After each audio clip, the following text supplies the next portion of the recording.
Hello, hello all. Welcome to Building a Fortress. This is Gigapatrick. Um, I'm gonna join the two-man here very shortly, but I wanted to talk about a couple things before I do. Um, One, the two-man videos that I've been doing, they've been a lot of fun, and I'm gonna keep doing the two-mans and making videos of them. But I really would like to get a daily in here soon. So I think that I'm going to be able to have time this coming Sunday to play in the Legacy Daily and make videos of all the rounds that I participate in. So I'm really hoping that I can do that, and I can't promise that I'm going to be able to do it, but I really would like to be able to do it. The competition in the dailies is stiffer, so right now my win rate in the two-man queues, including the matches I've played that I have not recorded, is right now I'm 13 wins, 8 losses, which is a little over 60%. So that's pretty good for as far as maintaining the number of play points that you have. Like, it's not, 60% is nothing. It's certainly not a phenomenal record. But it's good enough so far to keep playing in the two-mans without having to cash in more tickets, which, um, uh, yeah, I would prefer to not have to cash in tickets. So we'll see if my 60% win record can continue. But in the dailies where the competition is even stiffer, I am not sure that I will be able to keep up a 60% win rate. But I do want to do a daily, mostly for the fact that I'm likely to see a greater variation in decks in that my opponents will play. Like in the 13 videos that I've made so far, not including this one, I have faced elves 3 times and miracles 4 times. So that's over um, Berg Delver twice, Grixis Control twice. So, you know, in 13 videos, we've really only showcased 5 different decks. And I'd like to see a few more of those. So that's topic one. Topic two I'm gonna change around the deck right now. It's October 6th, so technically you can still play Dig Through Time, but I'm gonna just to kind of see kind of a starting point for where I think the deck should go. I am going to switch over to the post dig configuration, which isn't going to be all that different. But I think that, for example, we no longer need 4 Trinispheres. Trinisphere is still good against miracles, but it's really there for Omnitel. And against Omnitel, what they're going to do to get to win, they have two kind of game plans. Plan A and the plan that they go for most often is show and tell, omniscience, play high tide until they find Emrakul. And Trinisphere is really great at shutting that down. Show and omniscience. I put in Trinisphere. You know, you are going to shut them down pretty good that way. Now, after Dig leaves, Sneak and Show comes back into the meta, which we've already seen at the most recent SCG Legacy IQ. There were two. There was a Show and Tell deck and there was a deck called Eureka Tel, which really was um, blue green a blue green Omnitel deck basically.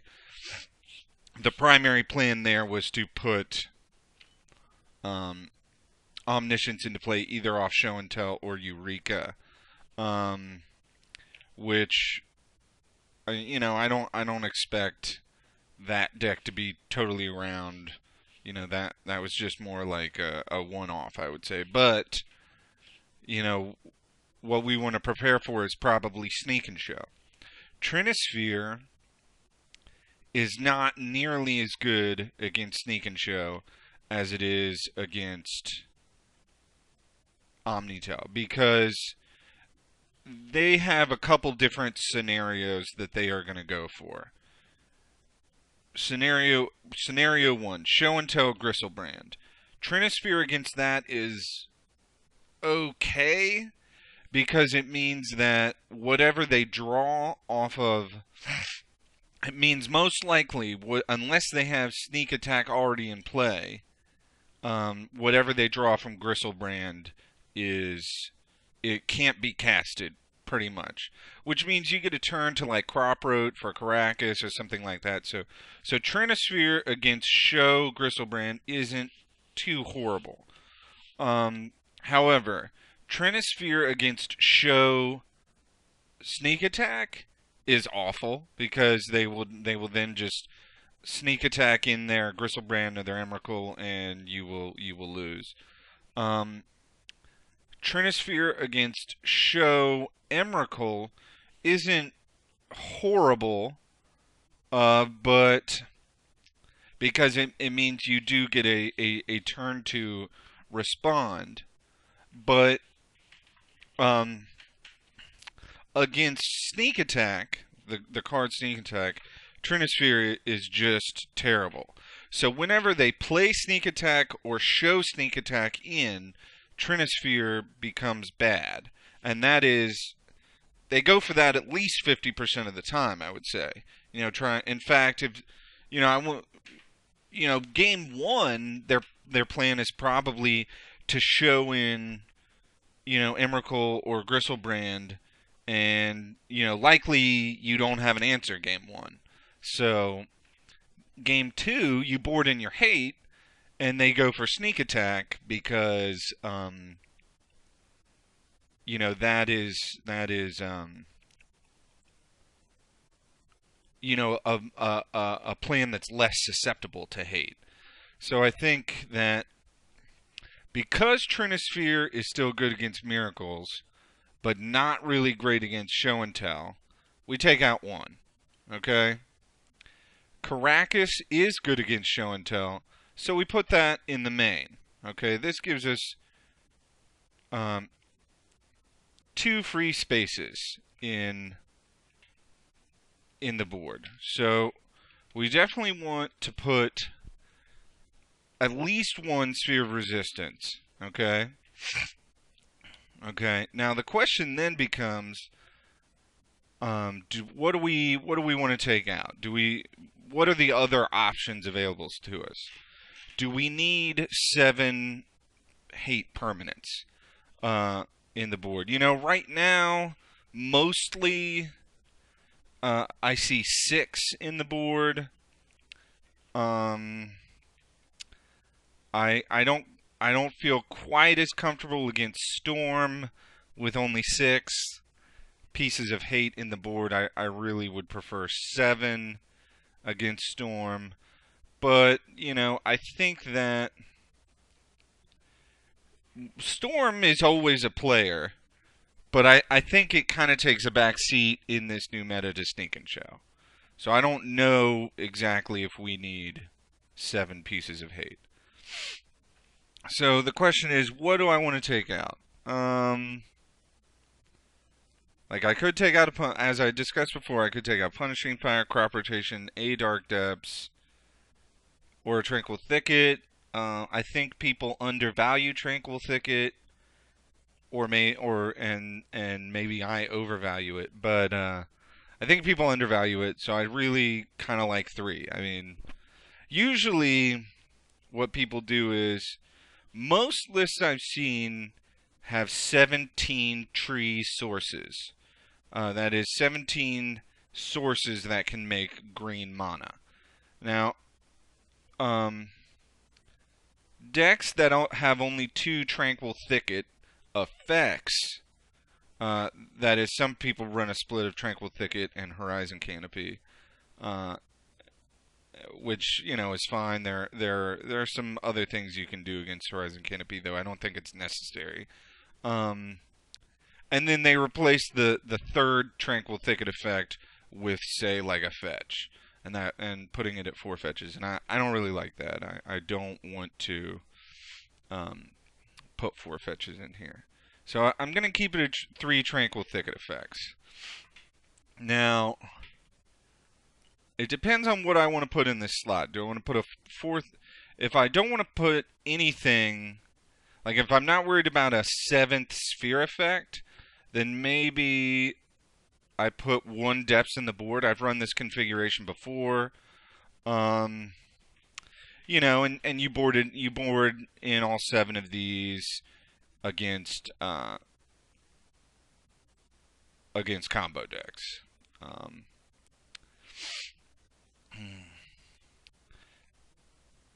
So that seems okay. You know, another option is to do something like take out a Punishing Fire, put a Bojuka Bog in the main. Likely, if I were going to put Bojuka Bog in the main, that is what I would take out a Punishing Fire. And then I would have another room for, say, the fourth Sphere of Resistance or some other effect. For this 2-man, I think this is how I'm going to run it.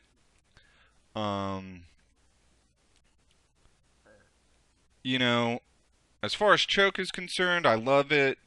I think that with the last SCG IQ post-dig, we saw 18 out of 32.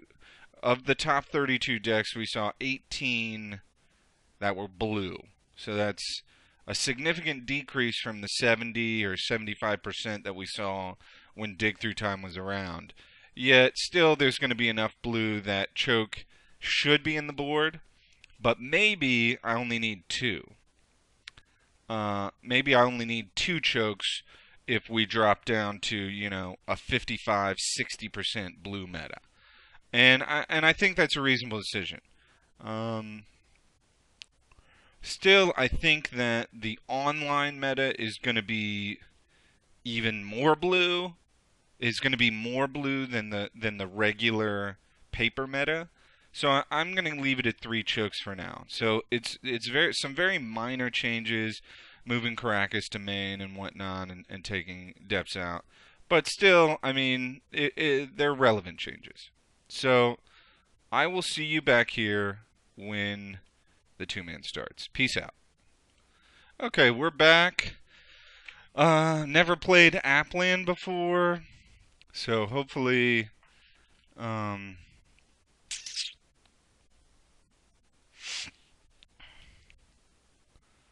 hopefully we see a new deck. Let's see. I mean, I kind of like this hand.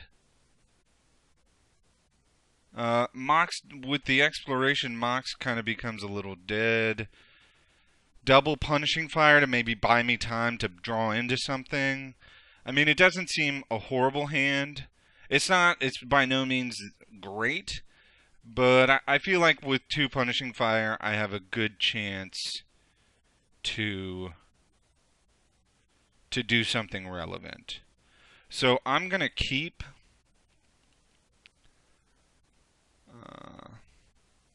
Applin is on 6 cards. I'm glad with this hand I kind of am happy to get a draw.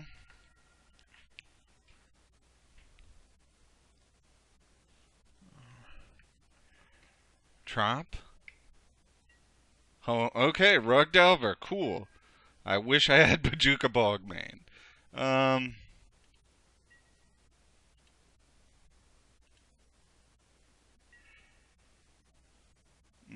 Okay, I think Karakas gets discarded.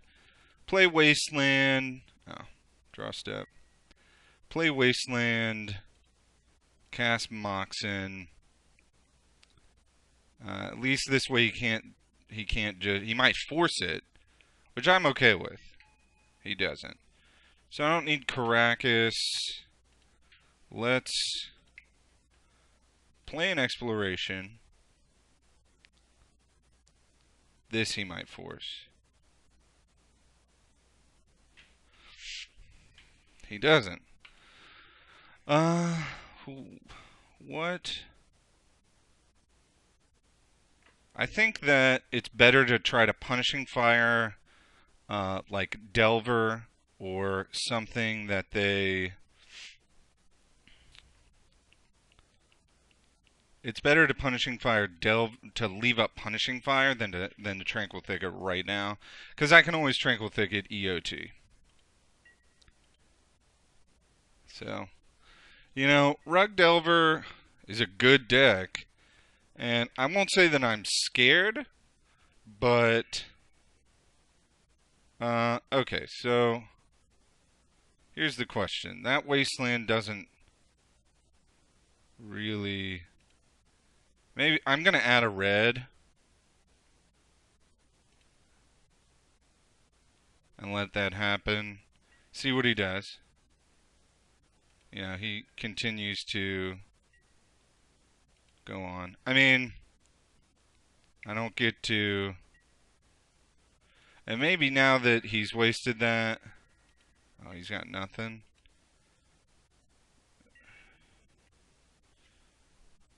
I wonder. Huh. I think wasting and playing the Tranquil Thicket is probably. Of course, he probably has Stifle. Let's cycle this and see what happens and see what we draw.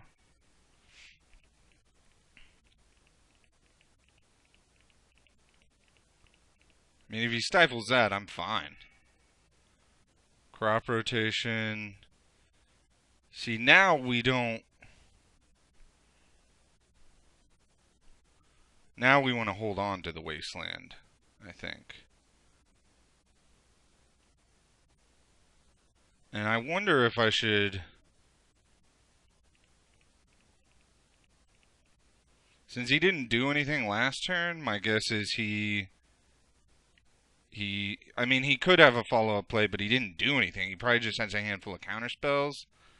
So maybe, and Stifle.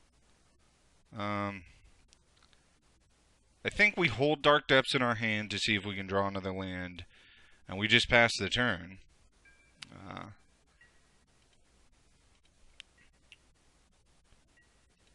I'm not under huge pressure. That could, I mean, that can easily change. Another land. Delver.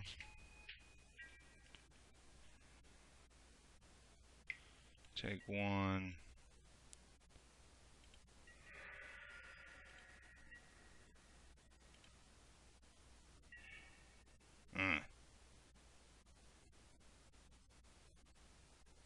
Huh. I really wish. I mean, I kind of feel like this.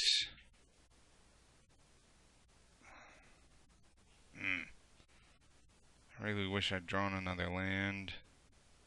I mean, I could attempt to, like.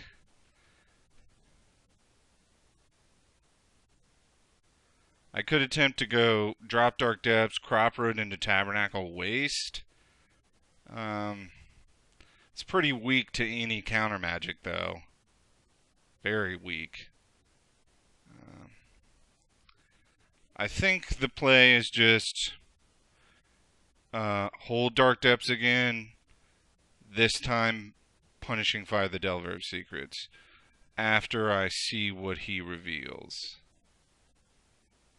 Let's set a.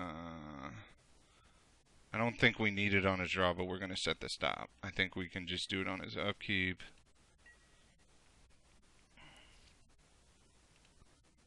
Let's see what he reveals. Oh, he doesn't reveal anything. So just do it right now. He doesn't reveal anything, so it doesn't matter.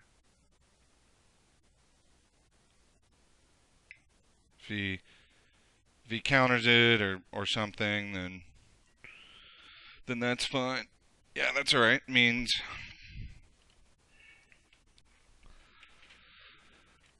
there's one less counterspell for okay.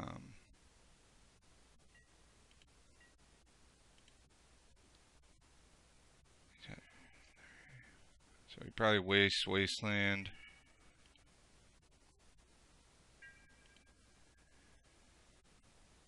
Depending on what I draw, maybe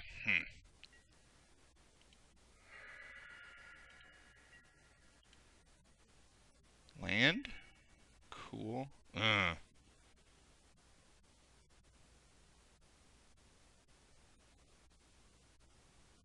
That stifle really hurts here though.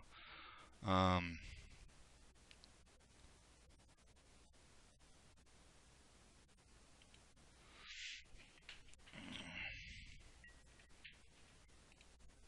mm,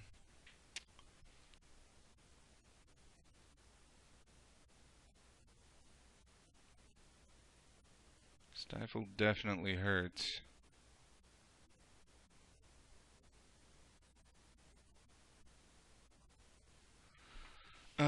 Okay, well, I think I just do this on crack on his turn again and go for Punishing Fire.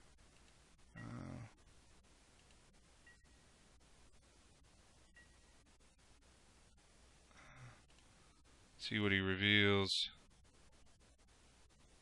Nothing. So let's just see if he stifles. He doesn't. Cool.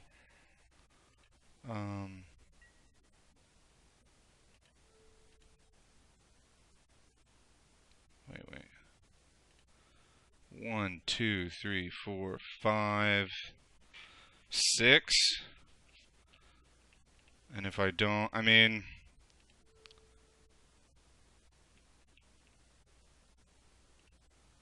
let's see what happens, actually.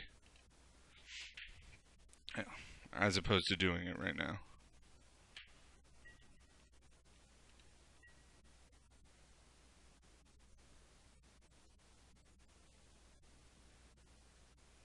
Drop. So.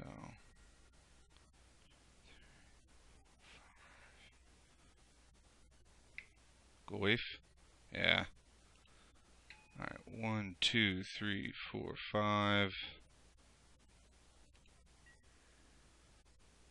We are gonna.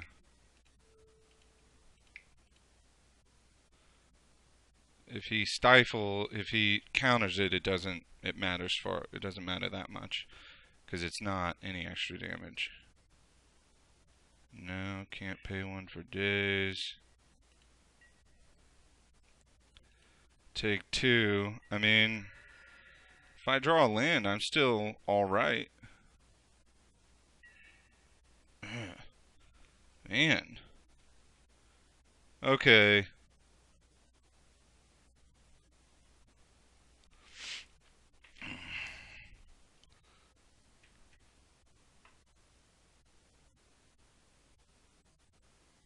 I think here, yes, we double crop road for Tabernacle. Slows him down. And unfortunately, he gets to keep Goif, which is probably going to be 4/5. Or something like that. But I can't take a huge swing. I really wish that I didn't have to, I wasn't in this position. But I think that's the right play.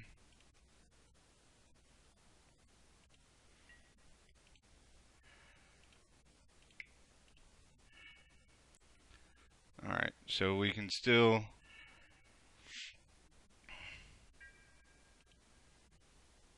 And I can crop road for Maze.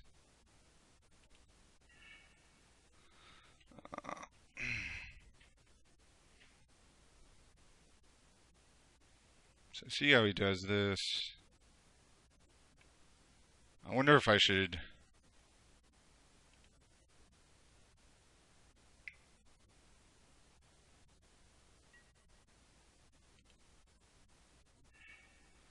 I wonder if I need to... So he keeps Tarmogoyf.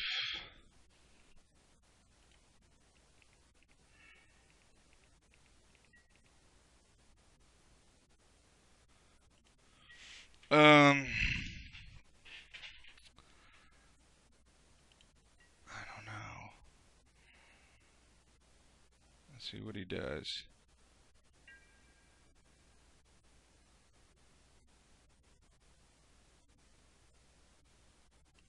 I think I have to crop root the Tabernacle away and try to get Maze. I feel like that's the best play.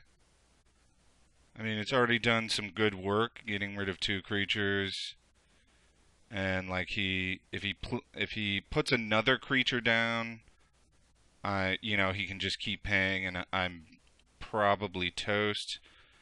So I think we have to go for it anyway. Okay.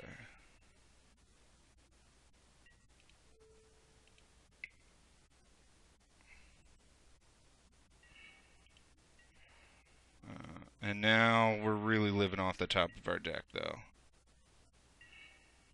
That was pretty phenomenal. Now we really want just double waste. Oh, I only have 1 waste. Is that accurate? So we'll just do Taiga.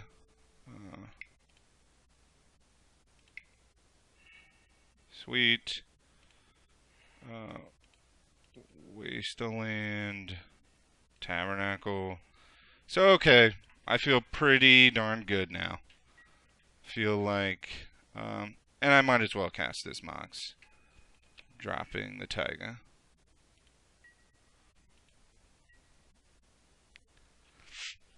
I should win now. I don't see why...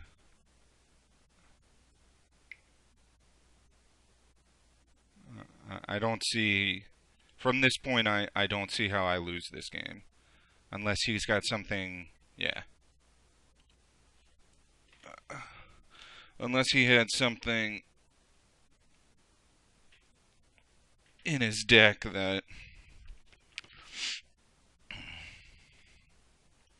So we're going to take Karakas out for Bog because Bog is a way to deal with, it's a way to really slow the clock down from multiple Nimble Mongooses. It's the best. I mean, it's not as good as Glacial Chasm. Glacial Chasm is, but Glacial Chasm is harder to get going. So I mean, I feel like Bog is a reasonable way to do it. It can shrink. I mean, it can kind of shrink Tarmogoyf, but not really. I mean, that it'll just be back up to something huge relatively soon. So, luckily for us, he didn't have the God Hand. He mauled to 6 and didn't have the Rug God Hand of counter, counter, counter, counter, counter. And those are the games you're gonna lose, where he sticks 1 or 2 threats and then counters everything you do.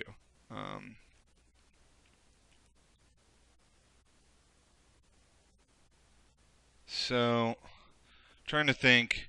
Choke is good. Like Mana Bond. Like Mana Bond is pretty good. I mean, Punishing Fire is not at its best in this match. It only hits Delver. So I wonder if that means I should go down to 3. I'm taking a lot of time. I'm gonna try 3 and take out 1 Mana Bond. Of course, putting in. We're gonna try this. That's what we're trying. Exploration, gamble, crop. Yes, this is this is pretty much exactly the hand that I want. Uh,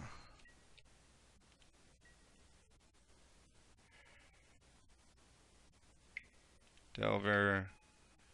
Yeah, did he mull to 6 again?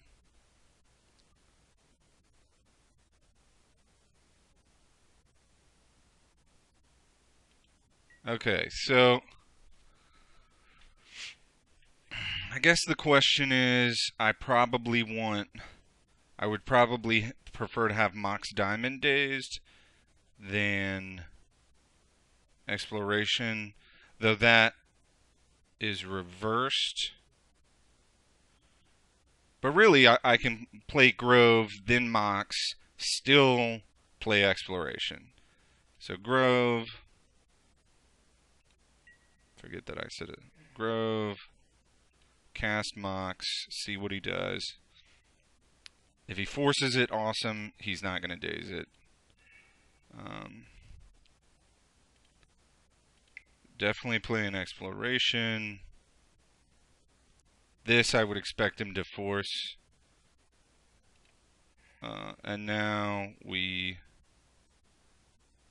we gamble for Loam? Probably. Hope I don't discard Crop Road. I didn't. Awesome. Okay, so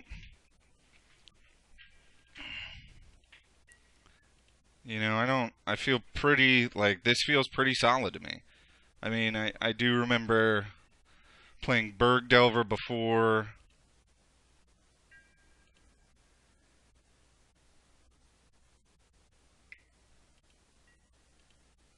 Take 3.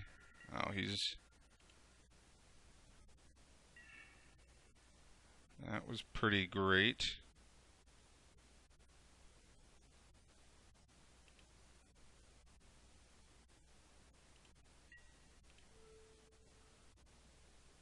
Yeah, let's loam these two.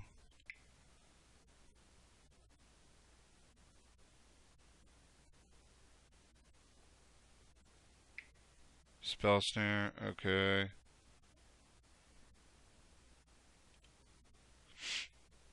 Just hold on to the crop rotation for a second.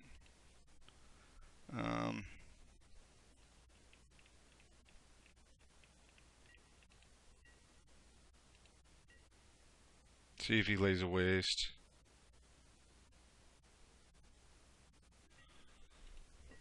Okay, I don't want to take too much more damage, that's for sure.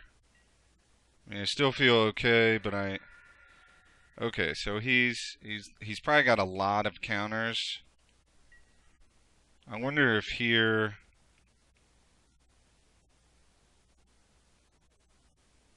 I may need to crop road for Maze. I wonder if here I try to go for Punishing Fire. If I go for Punishing Fire, then I don't want to draw, or I don't want to loam. I want to draw. Which I don't want to take much more damage, so I think I'm going to Punishing Fire. So I'm just going to draw. Choke. Not. I am going to.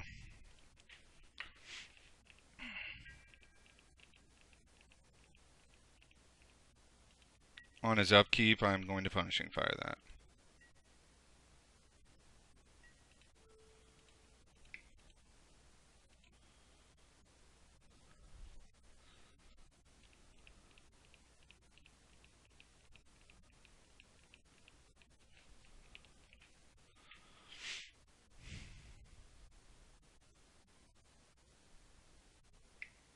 Spell Pierce.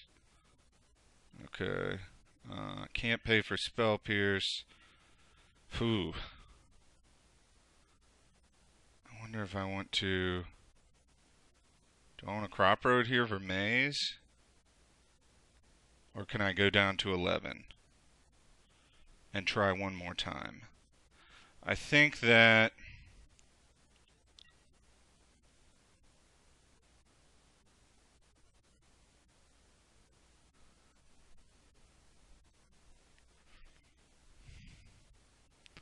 I oh, okay. Awesome. He was done. Okay, he must have just been done with counterspells, and he had no way to he had nowhere to go from there. Cool. Um, he just didn't draw any more land and must not have had counterspells. So cool. Drawing the choke there was not real good. I would have preferred a land, but drawing the punishing fire was neat. And uh, yeah, I mean, we actually got to see a new match, which we do expect Rug Delver to make a little bit of a comeback now that Dig Through Time is gone. So this is probably going to be my last video while um, Dig Through Time is legal, and I didn't see it, so sweet. If you have any ideas about um, where the configuration of the deck should go, I'm happy to hear them. Um, if not, see you next time. Peace.